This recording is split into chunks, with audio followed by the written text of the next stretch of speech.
खुशामदीद नाज़रीन, आप देख रहे हैं प्रोग्राम रियासत। मैं हूं शहजाद रज़ा। सियासी कशमकश का दौर है।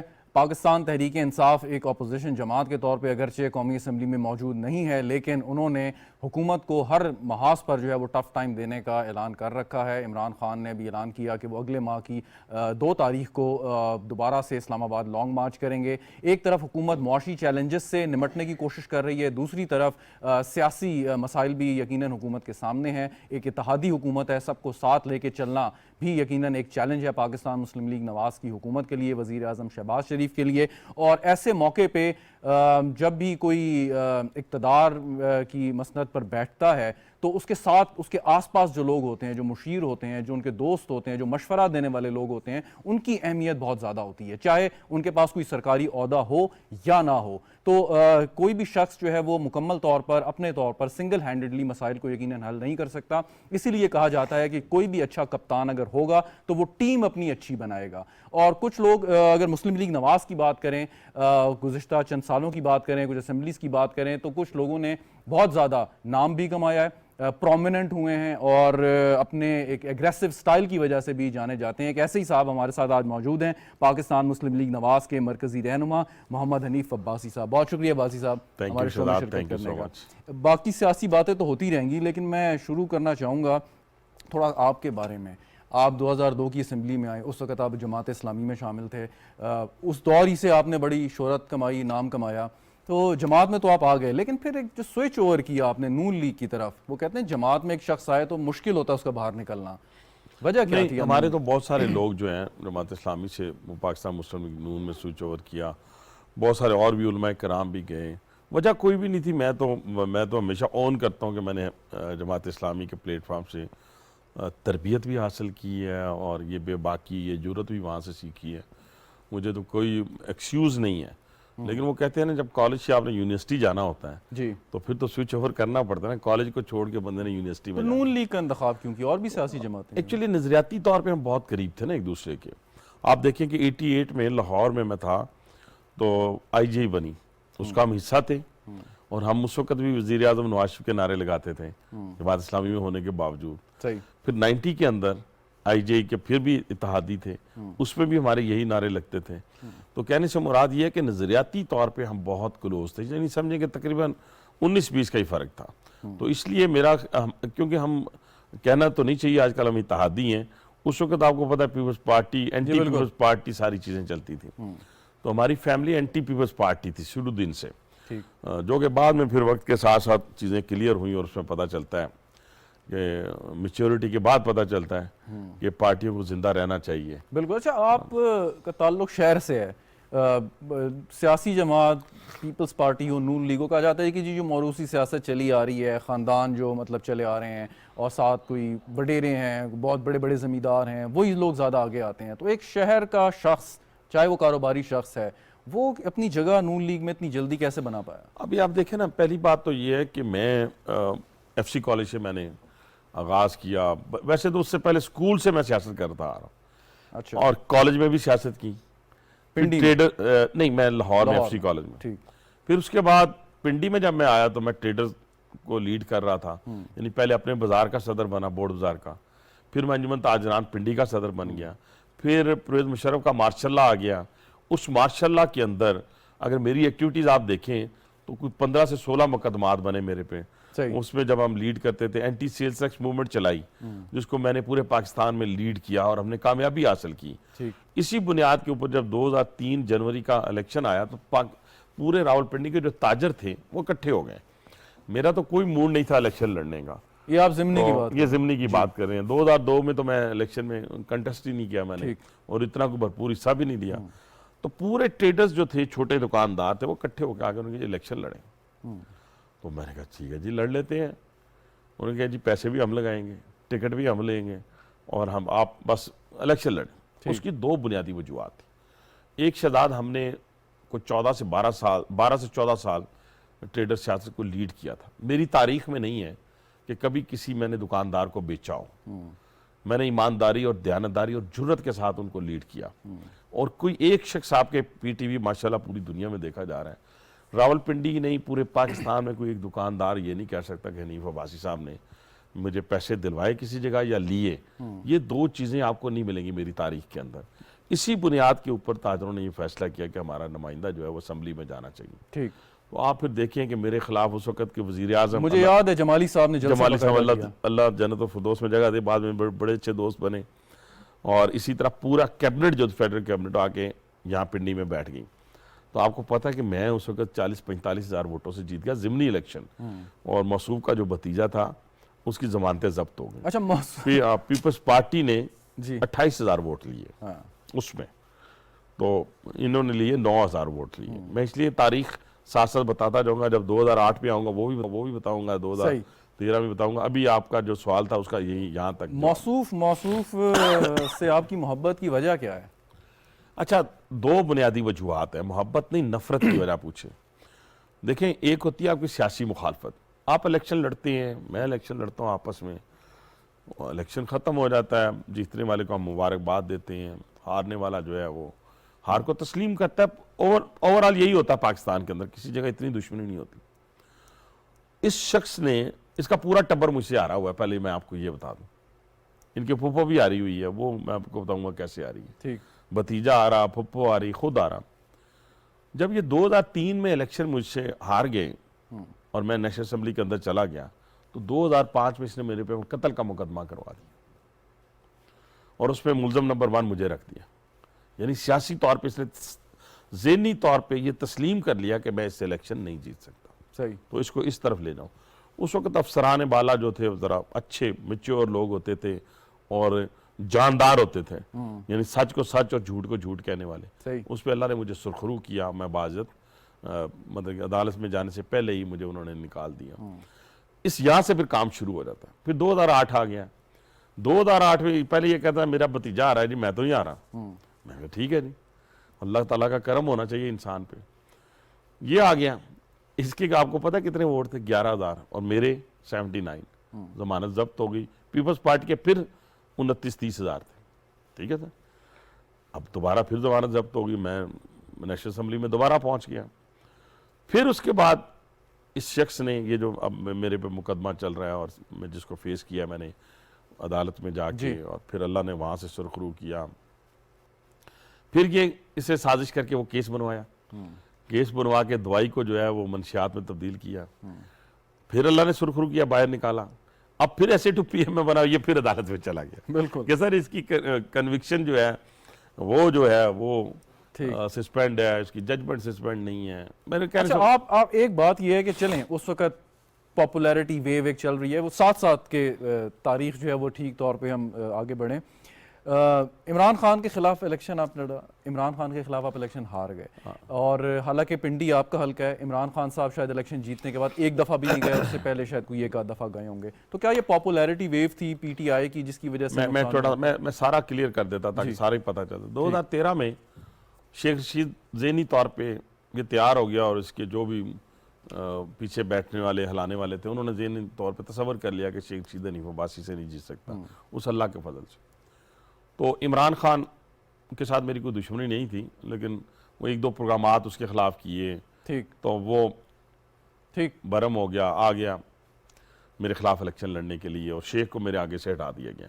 ये इतना दलेर है, यानी इसने खुद फैसला किया कि इमरान खान आए एक तरफ और मैं दूसरी तरफ से इलेक्शन लड़ूं। ये सिर्फ ये इसका फैसला था, वरना मेरे शहर में कोई आए मेरी पार्टी में से और कहे जी मैं आके लड़ूंगा, हाँ मेरी मेन लीडरशिप कहे, उसमें से मरियम आके लड़े, मैं हाजिर हूँ, मियां आशिफ लड़े, शहबाज साहब लड़े, लेकिन कोई और आगे कहे जी मैंने लड़ना तो मैं लड़ने देता हूँ उसको। ठीक है, अब कहने से मुराद यह कि ये उसने कहा कि भाई जी मैं तो नहीं लड़ सकता, इसके बाद तू आ जा। 12 में मेरे खिलाफ मुकदमा बनवाया, 13 में इलेक्शन आ गया। ठीक है जी, फिर वो प्रोपेगेंडाज और ये वो सारा कुछ किया, पॉपुलैरिटी नहीं थी। ठीक है सर, मैनेजमेंट थी। अच्छा। मैनेज किया गया था उस इलेक्शन में। ठीक। और मैं कितने वोटों से आ रहा? 9,000 वोटों से। 70,000 वोट मेरा था, नेट पे चले जाए 79 उसका था।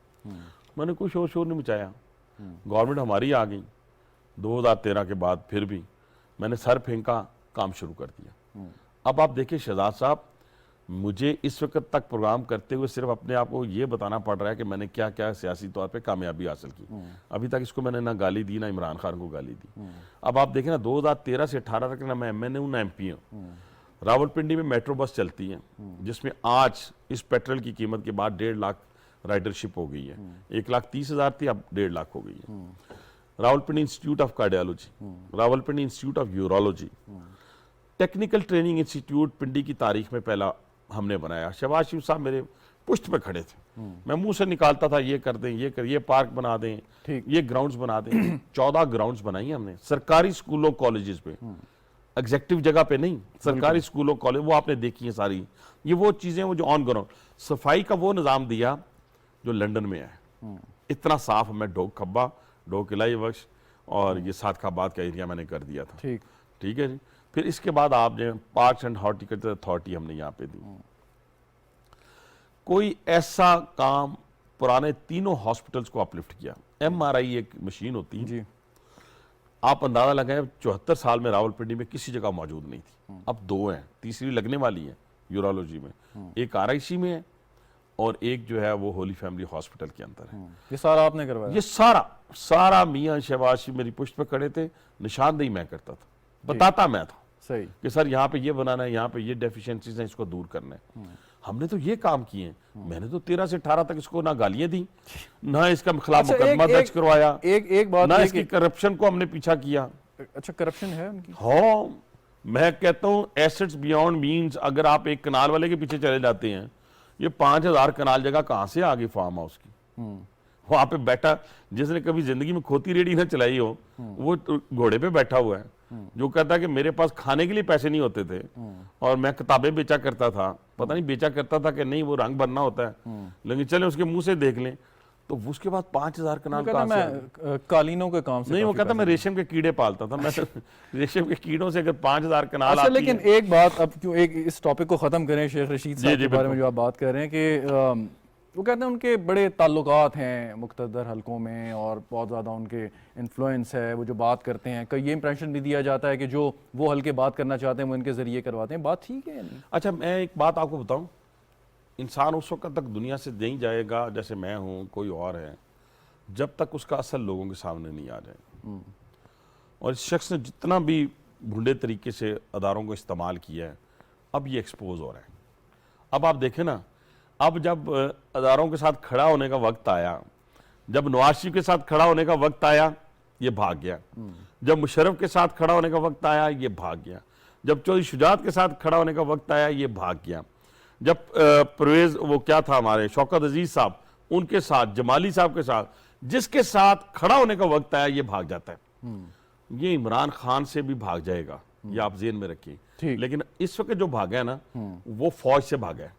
अच्छा, ये फौज से भागा है और इसकी इतनी जरूरत नहीं थी। अब मुझे पता नहीं, इसके बैक पे मैंने जाना है, लेकिन जो गुफ्तगू ये कर रहा है अब और जिस तरह माफिया तलाफियाँ ये कर रहा है, वो तो खैर नहीं होती इसकी, लेकिन इसकी जो सोच है कि मैं इमरान खान साहब के साथ मिलकर अदारों को उसी तरह निशाना बनाऊंगा और पिंडी से इलेक्शन जीत जाऊंगा, ये इसकी भूल है। तो ये खान साहब और शेख साहब की सोच में मुमासलत है ये? जी बिल्कुल। इसकी मतलब ये बाय डिजाइन है या फितरती है? नहीं, ये बड़ा चालाक आदमी है, ये चालाक आदमी है, ये वक्त के मुताबिक अपने आप को ढाल लेता है। ठीक, यानी इस वक्त वो समझता है कि भाई इलेक्शन अगर इमरान खान के साथ नहीं लड़ेगा शहजाद, तो पिंडी से इलेक्शन कहां से लड़ेगा? ये मुझे ये बताएं। बिल्कुल ठीक। अच्छा, इसके अगर पहला जो इलेक्शन इसने लड़ा, खुद लड़ा ना, तो भतीजों को 9,000 वोट पड़े, इसको 11,000 वोट पड़े। खुद दोनों इलेक्शन इसने खुद लड़े, तो उसमें तो ये असर था इसका। तो कहने से मुराद ये है कि अब ये एक्सपोज हो रहा है अदारों के सामने। इसने मुनाफकत की, इसने वहां पे जो है वो झूठ और मकर और फरेब की चादर ओढ़ी हुई थी, वो जो अब एक्सपोज होता जा रहा है सामने। और ये कहना कि जी मैं इमरान खान के साथ खड़ा हो जाऊंगा और अदारों को जो है वो लान तान करूंगा, तो मेरा नहीं ख्याल कि शेख रशीद के अंदर इतनी कैपेसिटी है या जुर्रत है कि वो इतनी हिम्मत कर सके। अब जितना बोल रहा है, अब उसका भी बस चलता है इमरान खान की तरह। वो भला क्या कहता है? वो कहता है हुकूमत में रहना चाहिए, तो हुकूमत से बाहर हो तो ना हुकूमत रहे, ना मुल्क रहे, खुदा ना खास्ता, और ना कौम रहे।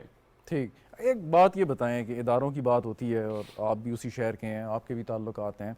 पाकिस्तान मुस्लिम लीग के गुज़िश्ता दौर में ताल्लुकात आपके ख़राब हुए, कुछ ऐसे वाक़यात हुए, फिर मियां नवाज शरीफ साहब की कन्विक्शन हो गई, वो चले गए, पॉइंट इसके अब इदारे भी कहते हैं कि जी हम सियासत में नहीं हैं, एक जो हमारा आइनी हदूद में रह के काम करना है वो हमने करना है। कुछ लोग इमरान खान साहब जैसे बात कर रहे हैं, बार बार उनको दूसरी तरफ लाने की कोशिश कर रहे हैं।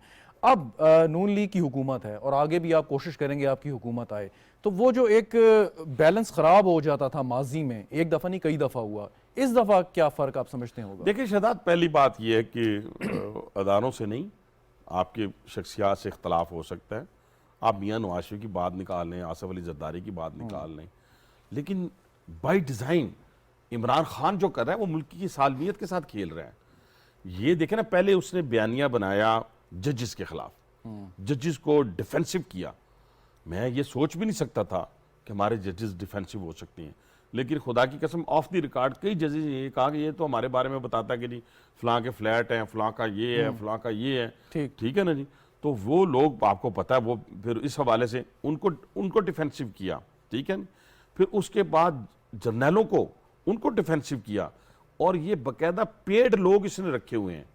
ये उन हाथों में खेल रहा है जो मुल्क की सालमियत के हमारे खिलाफ है, यानी हमारी सालमियत के खिलाफ है। दुबई के अंदर, लंदन के अंदर, पाकिस्तान के अंदर ऐसे ऐसे हाइट्स बनाए हुए हैं जहां पे बैठ के वो लोग अदारों को निशाना बना रहे हैं। हमें बताएं, पाकिस्तान मुस्लिम लीग नवाज का कौन सा कारकुन है जिसने अपने कमांडर इन चीफ को गद्दार कहा हो, जिसने उनको मीर जाफर और मीर सादक कहा हो, जिसने उनको जानवर कहा हो? ये मुझे बताएं। वो इंडिया का मैं चैनल देख रहा था, उसके अंदर वो कह रहा था कि हमें तो अब अरबों रुपए खर्च करने की जरूरत ही नहीं है पाकिस्तानी फौज के खिलाफ, वो तो इमरान खान हमारा सारा मकसद जो है वो पूरा कर रहा है। ये वो शख्स है जो अपने आधा किलो गोश्त की खातर पूरी गाय ज़िबा करना चाहता है। यानी ये अगर वजीर आज़म है, अगर फौज इसको वजीर आज़म बनाए तो फौज बहुत अच्छी, वो फौज बहुत अच्छी। जो जज इसके हक में फैसला दें वो जज और वो कोर्ट बहुत अच्छी, और जो इलेक्शन कमीशन इसको इलेक्शन जितवा दें वो इलेक्शन कमीशन बहुत अच्छा। अब आप देखें कौन सा अदारा इसने छोड़ा है जिस अदारे के ऊपर इसका एतमाद हो। आपके ख्याल में, आपके ख्याल में इस सारे मरहले में, सारे प्रोसेस में, चाहे वो शेख रशीद साहब हो, इमरान खान साहब हो, उन्होंने क्या आइन शिकनी या कानून शिकनी की इदारों को? देखिए, मैं तो कहता हूँ जी, आइन शिकनी भी की, कानून शिकनी भी की, और बाकायदा प्लानिंग के साथ कर रहे हैं। अच्छा, ठीक है। एक शख्स ये काम करता है, अब कोई आम शख्स करेगा तो उसको मेरे ख्याल में 2 मिनट नहीं लगते। 2 मिनट नहीं लगाते। और मेरा मौक़िफ़ अपनी गवर्नमेंट से बिल्कुल मुख्तलिफ है शहजाद, बिल्कुल मुख्तलिफ। मैं कहता हूँ कि आप गोगी गोगी खेल रहे हैं, ठीक कर रहे हैं, क्योंकि गोगी का खुरा भी इनके घर तक जाता है, ठीक, ईमानदार के घर तक जाता है। उस्मान बुजदार का खुरा भी इस ईमानदार के घर तक जाता है। और अक्सर मैं लोगों को कहता हूँ कि इमरान खान की शलवार की जेब और जो उसकी वेस्ट कोट पहनी होती है और जो कमीज होती है, उसको इस तरह करेंगे तो अरबों रुपए करप्शन के निकलेंगे, अरबों रुपए। ठीक है, आप उस तरफ आए ना, आप मेन स्कैंडल पकड़े कि इसने चीनी बाहर भेजी, 1 महीने बाद वापस बुला ली, इसने गंदम बाहर भेजी, फिर वापस आ गई। 500 अरब रुपए की जो अद्वियात का जो इसके ऊपर स्कैंडल है, उसकी तहकीकात करें, तहकीकात करें कि अल्लाह का नाम लें, जिन सेलों में हम रहे हैं उधर रहे, मगरिब के बाद कोई चीज इसको खाने के अलावा कोई चीज ना दी जाए। आपका ये मशवरा क्यों नहीं माना गया? मैं तो कह रहा हूं मानेंगे, शायद मान जाए, काम जारी है, और मुझे उम्मीद है कि इंशाल्लाह ताला इस साल के एंड तक ये अंदर होगा। चलें, करप्शन की बात अपनी जगह, उसके लिए बात चल सकती है, लेकिन अगर आइन शिकनी एक बहुत बड़ा जुर्म है, बहुत बड़ा जुर्म, इस वक्त मजमूम तरीके से ये हमलावर है, मजमूम तरीके से, ये फौज के ऊपर भी, अदलिया के ऊपर भी, और इलेक्शन कमीशन के ऊपर मजमूम तरीके से। तो जब इदारों को अगर एक सियासी जमात मुतनाज़ बना रही है और अभी आप देखें ना, अभी शहजाद, मैं आपकी बात, तो उन्हें डिफेंड कौन करेगा? हुकूमत करेगी ना। हाँ, हम कर रहे हैं ना शहजाद। देखें मेरी बात सुनिए, अब 2 जर्नैल खुल के सामने आए, एक ज़हीरुल इस्लाम, अब 2014 का ये हमारा उसमें देख लेना कि 2014 का मेन किरदार था ये शख्स, ठीक, और इस शख्स ने आज खुल के कहुटा के अंदर पीटीआई की हमायत की है। आ गया ना, सामने बात आ गई। रिटायरमेंट की बात तो कर सकते हैं। ना, रिटायर हो गए, देखिए फौज से ताल्लुक नहीं, हमें इतराज नहीं, सिविलियन बन गए। क्यों ताल्लुक नहीं? देखिए जी, ताल्लुक है, उस ताल्लुक की बुनियाद के ऊपर उसने वो जो 2014 वाला अंदर वाला खमीर था वो बाहर निकाला है। कहुटा के लोग बड़े सियाने हैं सर, वो गाजियों की जगह, शोहदा की जगह है, उनको पता है कि उसके कमांडर इन चीफ को गद्दार किसने कहा है, उसके शोहदा को या उनके अफसरान को बुरा भला किसने कहा है, कौन बैठ के दुबई के अंदर और लंदन के अंदर जो है वो ये काम कर रहा है। तो इंशाल्लाह कहुटा के अवाम 17 जुलाई को पाकिस्तान मुस्लिम लीग नवाज के हक में वोट देंगे। लेकिन ये जो बात चीज सामने आ रही है ना, मैंने पहले कहा ना कि जो शख्स अंदर है वो उस वक्त तक दुनिया से नहीं जाएगा जब तक वो एक्सपोज ना हो जाए दुनिया के अंदर। तो जनरल साहब भी वहां पे एक्सपोज हो रहे हैं और दूसरे पाशा साहब भी एक्सपोज हो रहे हैं। ठीक। इन दोनों को चाहिए, देखें इनकी इंस्टीट्यूशन के ऊपर वो हमलावर है, इसका मतलब है इनको जाती इंटरेस्ट है या जाती बुग़्ज़ है, जाती इंटरेस्ट अपने लिए, जात के लिए, और बुग़्ज़ मुस्लिम लीग नून के लिए। तो ये ना करें, इस इंस्टीट्यूशन पे हमलावर हो रहा है। आप सब मिलकर, आप कहते हैं हम एक फैमिली हैं, तो भाईजान आप रिटायरमेंट के बाद अगर एक फैमिली है, हमें महसूस भी होता है, तो आप अपने घर को तो बचाएं और उस शख्स से बचाएं जिस शख्स का पाकिस्तान के अंदर कोई स्टेक पे नहीं है। मुझे बताएं शेख रशीद का स्टेक पे क्या है? वो भला क्या कहता है? वो खड़ा होकर कहता है आग लगा दो, ये कर दो, वो कर दो। मुझे शहजाद साहब ये बताएं, उसका ना पीछे रोने वाला है, ना कोई खाने वाला है, तो ना ही उसके कोई पीछे तकसीम करने वाला है। यही इमरान का हाल है। 4 साल से जो शख्स अपने बच्चों से ना मिला हो, वो मेरे और आपके बच्चों के लिए क्या करेगा इस पाकिस्तान के अंदर? चलें, ये तो खैर उनका एक जाती मामला है। नहीं, जाती नहीं है, बच्चों से लीडर का जाती मामला नहीं होता, जाती मामला उसका होता है उनके बच्चों से पब्लिक में। शहजाद, आम पब्लिक में जाती मामला इसलिए नहीं होता कि देखें ना हमारे छोटे से इश्यूज कितने बड़ा ब्लंडर बन जाता है। ठीक। आम लोगों का बड़े से बड़ा इशू जो है वो छोटा सा मामूली सा होता है। बिल्कुल सही। अदम एतमाद से कुछ अरसा पहले तक जब आप लोगों ने फैसला नहीं किया, तो नून लीग का एक मौक़िफ़ था कि जिस स्पीड से खान साहब जा रहे हैं तबाही की तरफ, तो ये अपनी मौत आप मर जाएंगे सियासी, और आपको अगले इलेक्शन में कोई प्रॉब्लम नहीं होगी। लेकिन फिर आपने फैसला कर लिया। अब इमरान खान एक नई पॉपुलैरिटी वेव के साथ कोशिश कर रहा है कि वो दोबारा से आगे आए और आपको टफ टाइम दे। तो ये एक मुश्किल फैसला आपने किया। उसके बाद फिर ये भी आप लोगों ने कहा कि इलेक्शन में आप चले जाएं, फिर कहा मौशी हालात अच्छे नहीं, इलेक्शन में हम नहीं जा सकते। तो और फिर कोलिशन गवर्नमेंट, तो ये इतने बड़े बड़े चैलेंजेस, आप इलेक्शन में कैसे जाएंगे, क्या करेंगे? आप सियासी वर्कर हैं, जब पेट्रोल की कीमत 250 से भी ऊपर निकल जाएगी, 300 पे चली जाएगी, तो अवाम तो आपसे पूछेंगे कि जी आप इक़्तिदार में 1.5 साल रहे हैं। मैं शहजाद आपसे ना ये जस्टिफिकेशन ना पेट्रोल की कीमतों की ना बिजली की कीमतों की, मैं एक पॉलिटिकल वर्कर हूँ, इसकी जस्टिफिकेशन मैं नहीं देता। लेकिन ये मैं ज़रूर कौम को बताना चाहता हूँ कि 2018 में जब हम छोड़ के गए थे उस वक्त हालात क्या थे। उस वक्त जब हम छोड़ के गए थे और मुश्किल हालात में 2017 में अगर नवाज शरीफ को ना निकाला जाता, तो शहजाद साहब ये मुल्क इस वक्त तरक्की की मनाजिल तय कर रहा होता। पहली गलती उधर हो गई, चले हो गई। 2018 में जब हम इलेक्शन में गए, उससे पहले जब हम छोड़ के गए तो पाकिस्तान की तरक्की 5.8 थी, 5.8 के रेशो से तरक्की कर रहा था। चीनी 52 रुपए की थी, आटा 35 रुपए का था, घी 160 रुपए का था, यूनिट 13 रुपए का था बिजली का यूनिट। जब ये मौसूफ छोड़ के गया तो 550 रुपए का घी था, 120 रुपए की चीनी थी, 24 रुपए का यूनिट था। तरक्की तो माइनस में जा रही थी। मेरी बात समझे? अच्छा, एक कनाड़ी के हाथ में नहीं, मैं समझाने ने कौम, एक कनाड़ी के हाथ में हमने अपनी नई मर्सिडीज गाड़ी दे दी, ठीक है जी, उसने जाके खंबे में मारी, उसका अब यहाँ पे पार्ट भी नहीं मिल रहे और जाके बाहर से हमें लेने पड़ रही हैं चीजें। अब उस सूरत हाल में एक ऐसा शख्स आया है, पाकिस्तान का हुक्मरान बना है, जिस शख्स ने 2013 के अंदर अपनी हुकूमत को कहा कि आपको पता है 18 घंटे की लोड शेडिंग थी, 20 घंटे की लोड शेडिंग थी, उसको टारगेट किया गया। उसने कहा कि मैं इस एनर्जी क्राइसिस का खात्मा करूंगा। मेरी पूरी कैबिनेट ने कहा कि यह मुमकिन नहीं है, क्योंकि 5 साल से कम पावर प्लांट 6 साल से कम लग नहीं सकता, तो हमारा तो टेन्योर खत्म हो जाएगा, तो लोड शेडिंग खत्म नहीं होगी। उसने कहा मुझे मौका दिया जाए। फिर दुनिया ने देखा कि पाकिस्तान की तारीख में नहीं, दुनिया की तारीख में 22 महीनों में पावर प्लांट्स लगे।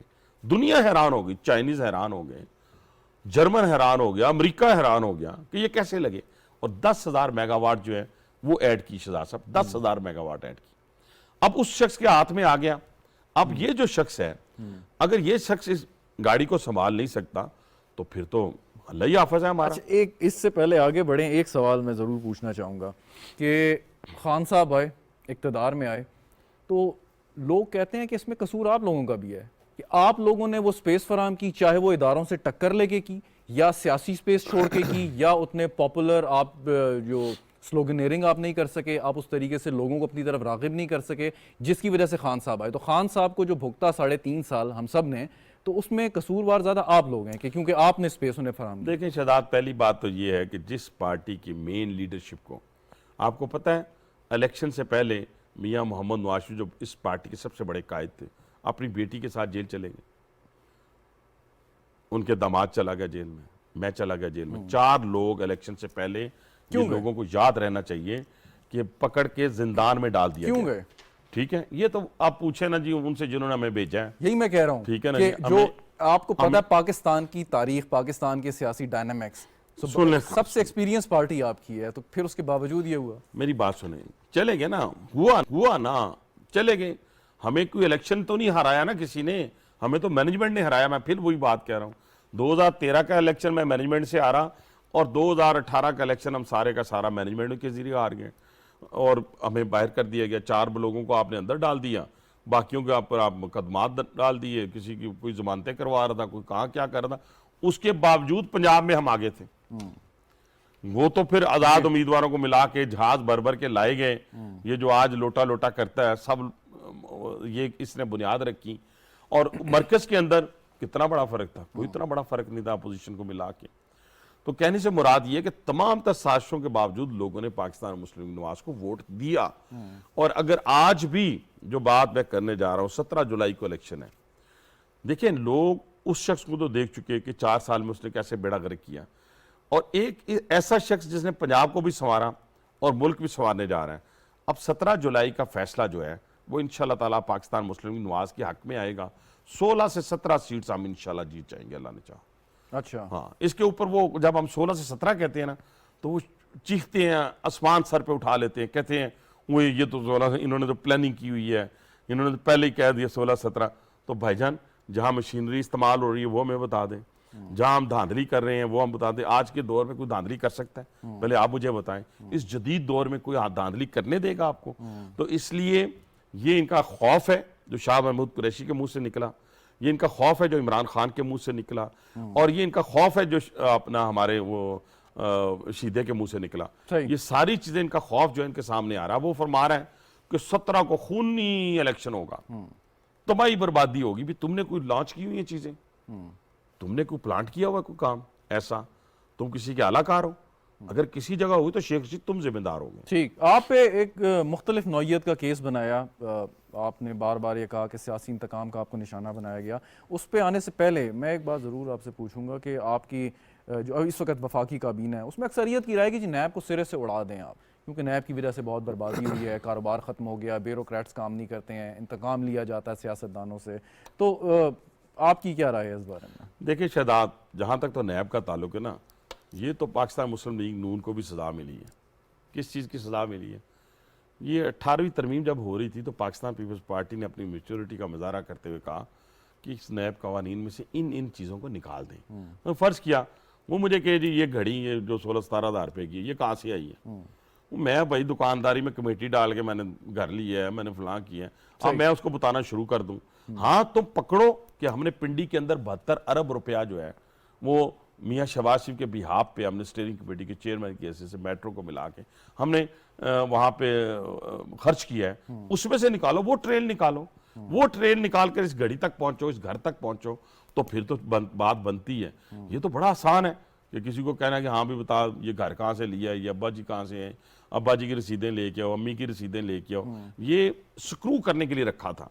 तो पीपल्स पार्टी ने उस वक्त कहा कि इन ऐसी चीज़ों को हम निकाल देते हैं, लेकिन उस वक्त हम जरा आसमानों पे थे, हमने कहा नहीं नहीं नहीं नहीं नहीं नहीं, ये तो हम तो कभी आ ही नहीं सकते इस मामले में, तो इसलिए इसको नहीं हम निकालने के लिए तैयार।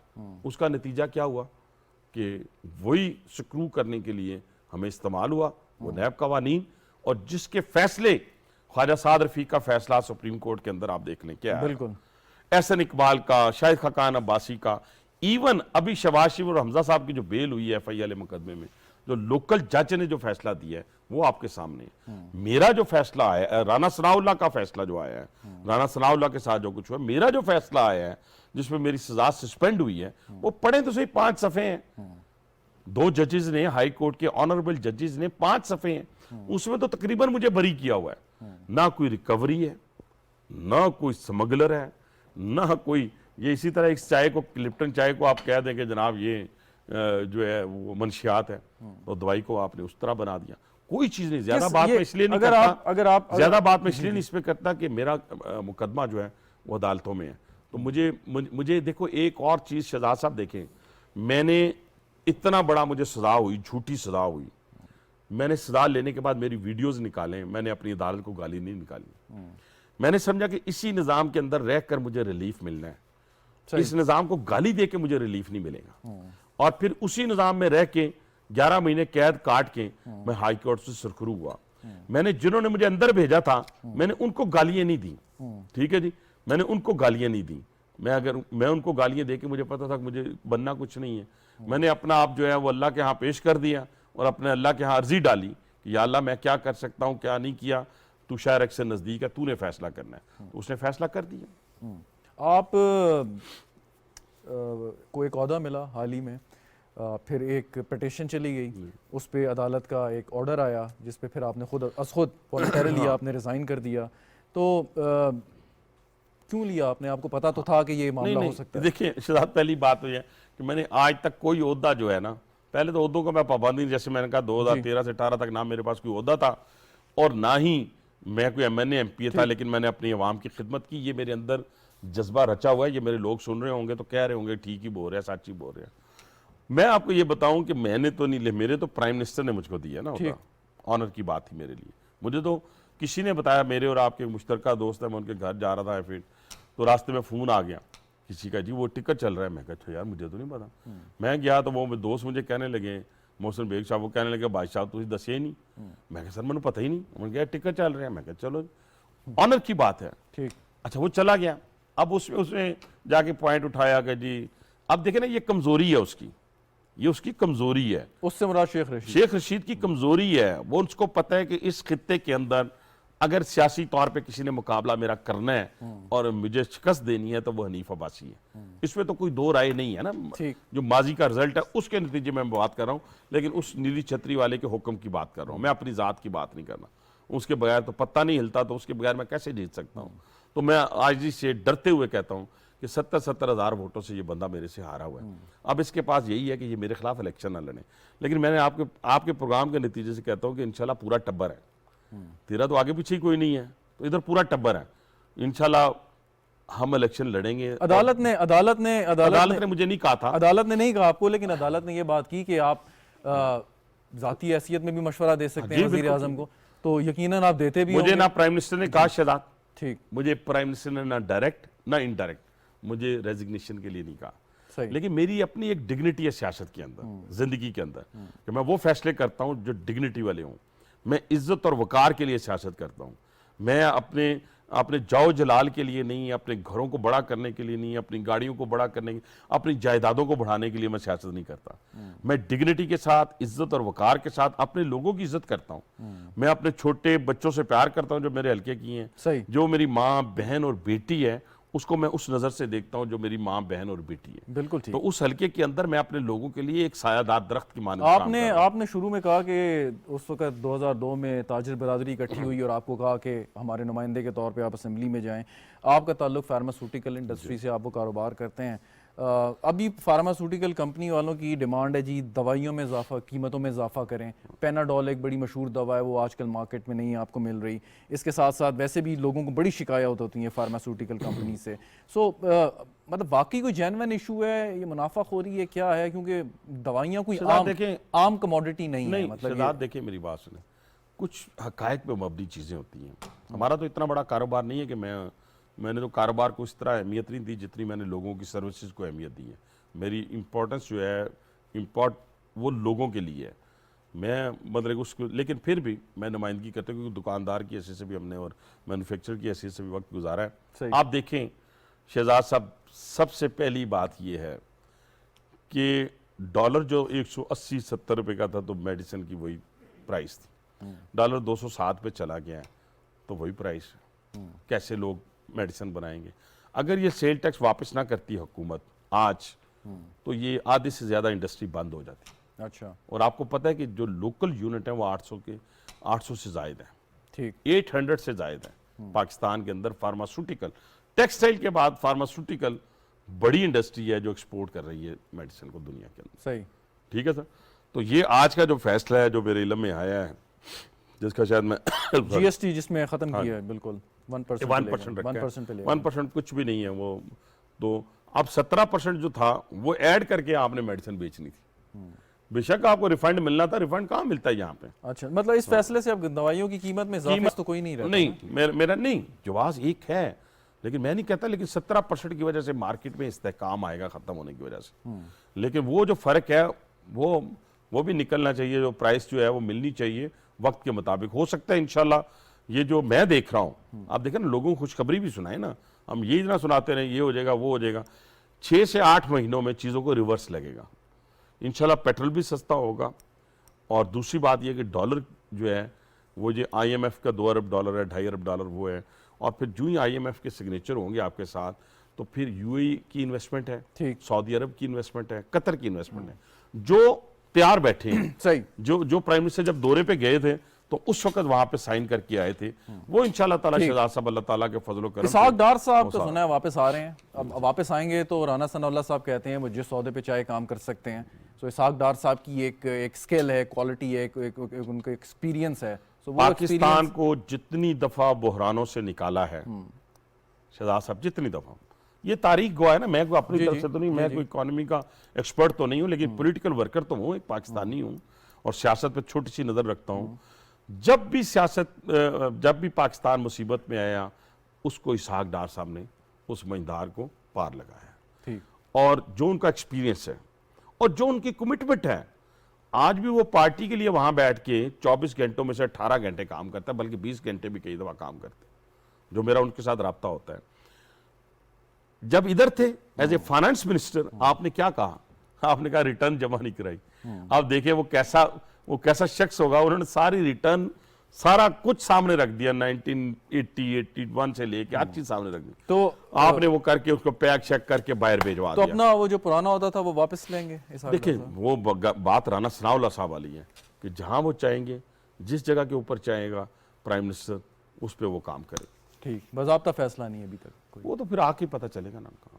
ठीक, और अब आगे इलेक्शन होना है, लाजमी होना है। आप लोग इस वक्त एक कोलिशन में बैठे हुए हैं, लेकिन एक नज़रियाती तौर पे आप पीपल्स पार्टी, आप खिलाफ हैं। मैं नहीं कहता कि कोई ऐसा इम्कान हो, या हो सकता है कि आपको कोई इत्तेहाद भी हो जाए।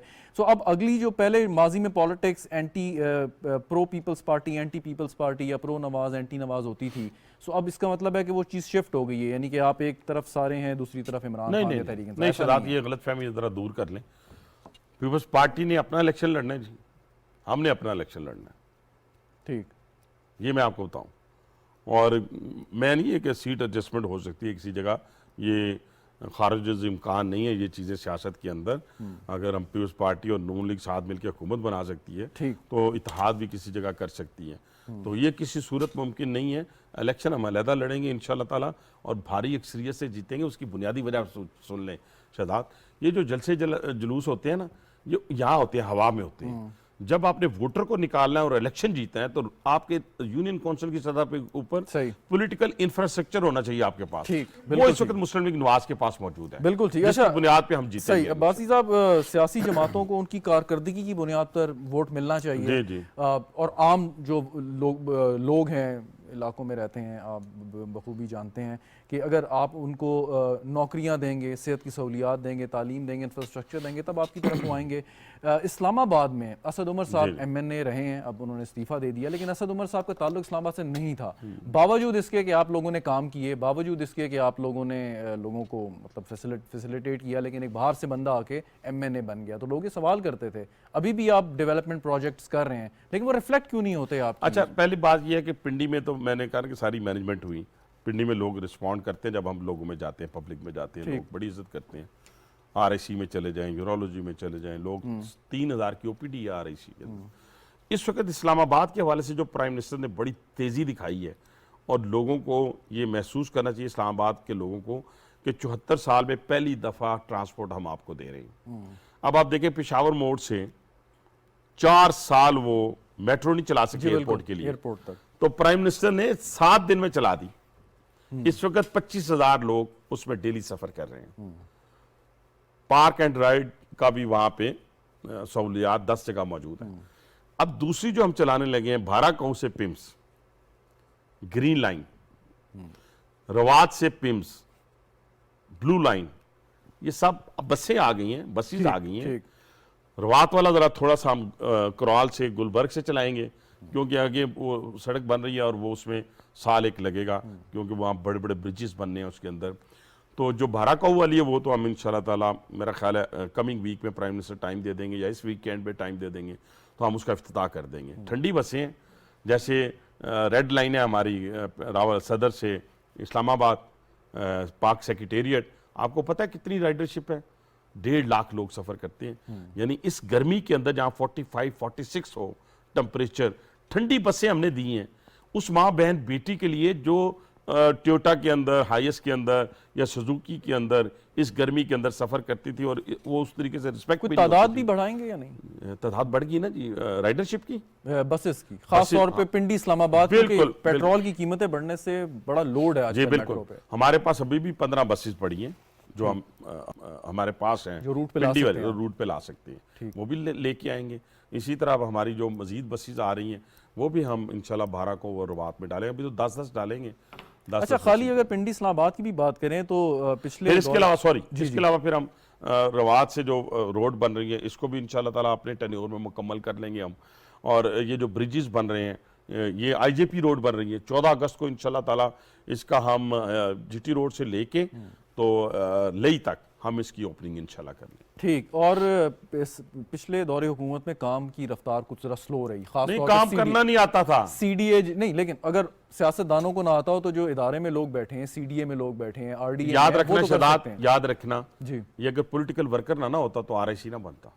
अगर पॉलिटिकल वर्कर ना होता तो ये चांदनी चौक और 6 रोड का ब्रिजेस ना बनते। अगर पॉलिटिकल वर्कर ना होता तो मेट्रो लाहौर ना आती।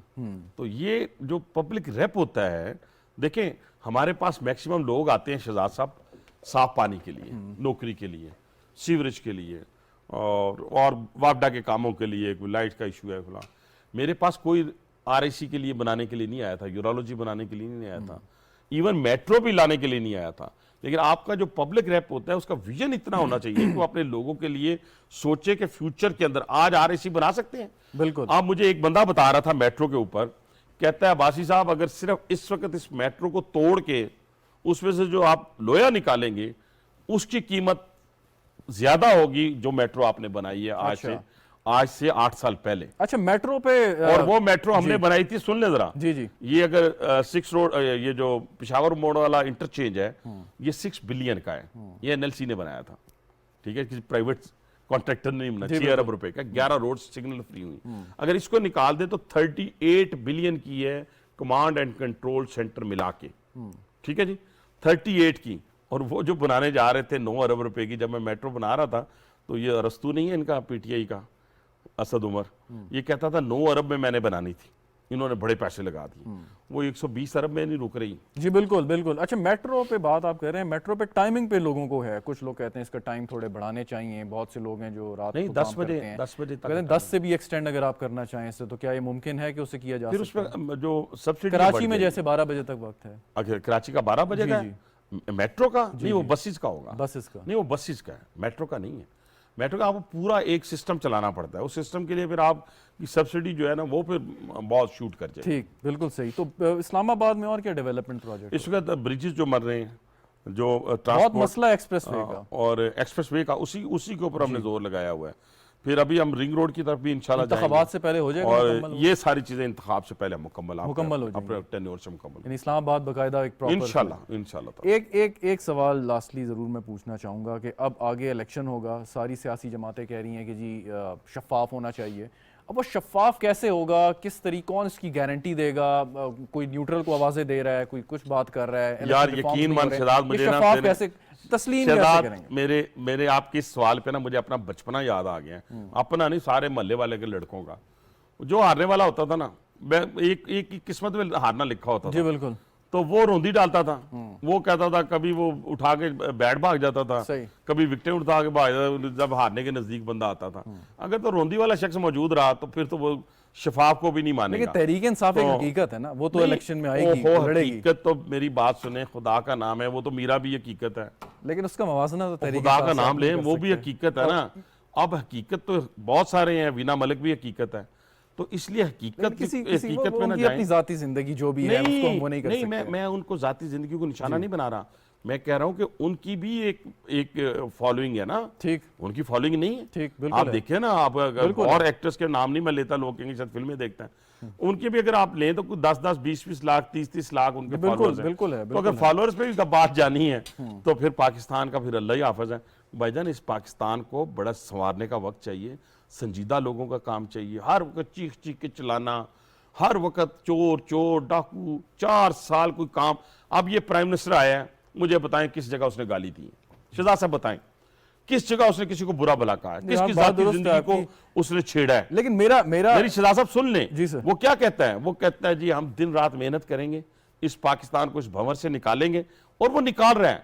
अब देखें, एक शख्स 12 बजे पीएम हाउस आता था, मुझे खुद प्रोटोकॉल वालों ने कहा, उन्होंने कहा साढ़े 10 मुसीबत पे आ गई। मैं की है, कहता 6 बजे सानू आना पैंदा पीएम हाउस, और रात हमें जाना पड़ता है 1 बजे। बिल्कुल बिल्कुल सही कह रहे हैं। एक सवाल जो है कि कोई किसी भी मुल्क में जो इंतखाबी अमल है, इलेक्शन है, वो स्टेबिलिटी लेके आता है, लेकिन यहाँ पे जब इलेक्शन की हम बात करते हैं, और वही जैसे आपने बात की, अगर तहरीक इंसाफ हार जाती है तो फिर स्टेबिलिटी कहाँ होगी, या तहरीक इंसाफ अगर जीत जाती है तो जिन खदशात का इजहार आप करें फिर स्टेबिलिटी कैसे आएगी? सो ये तो मतलब मुझे नहीं समझ आती कि कैसे मसला हल होगा। आप इंशाल्लाह ताला बेफिक्र हो जाए, ये 100 छितर भी खाएंगे, 100 गंडे भी खाएंगे, हो सकता है ये पार्लियामेंट में वापस आ जाए। ये भी मैं आपको बता दूं। अच्छा, कोई ऐसी इतला दी कि पाकिस्तान तहरीक इंसाफ के बहुत से लोगों ने रब्ता किया है कि डिफेक्शन के लिए ज़ाती तौर पे भी रब्ता किया है? जी बिल्कुल बिल्कुल। उन्होंने कहा जी कि हमें अभी ना छेड़ें, अभी ना छेड़ें, हमें टाइम दें, हमें टाइम दें। ये सैलरीज ले रहे हैं आज की डेट में। शहजाद, क्या बात करते हो? ये पार्लियामेंट लॉजेज नहीं छोड़ी इन्होंने आज की डेट में। मैंने तो जिस दिन सिर्फ जज साहब ने ये कहा था ना कि मैं पीएम को वापस भेज रहा हूं, तो मैंने गाड़ी वापस भेज दी थी। मैं उस दिन ऑफिस जाना छोड़ दिया था, हालांकि उससे बाद 3-4 डेट्स आई हैं, ठीक है जी, लेकिन मैंने उसी दिन छोड़ दिया था। मैंने कहा यार बात खत्म होगी, कोई बात, हम लोग खिदमत करनी है, और ये किसी फीते की, किसी पोर्टफोलियो की मोहताज नहीं होती, और ना किसी हदूद और कयूद की। मेरे पास बंदा आता है शहजाद, वो कहता है मेरे बेटे के दिल में सुराख है, तो मैं उससे पूछता हूं तो मेरे हल्के से आया है? वो तो एबटाबाद से आया होता है, वो तो हजारे से आया होता है, वो तो आजाद कश्मीर से, मरी से, वो तो जेलम से, अटक से आया होता है। तो जो खिदमत होती है वो हदूद कयूद की पाबंद नहीं होती।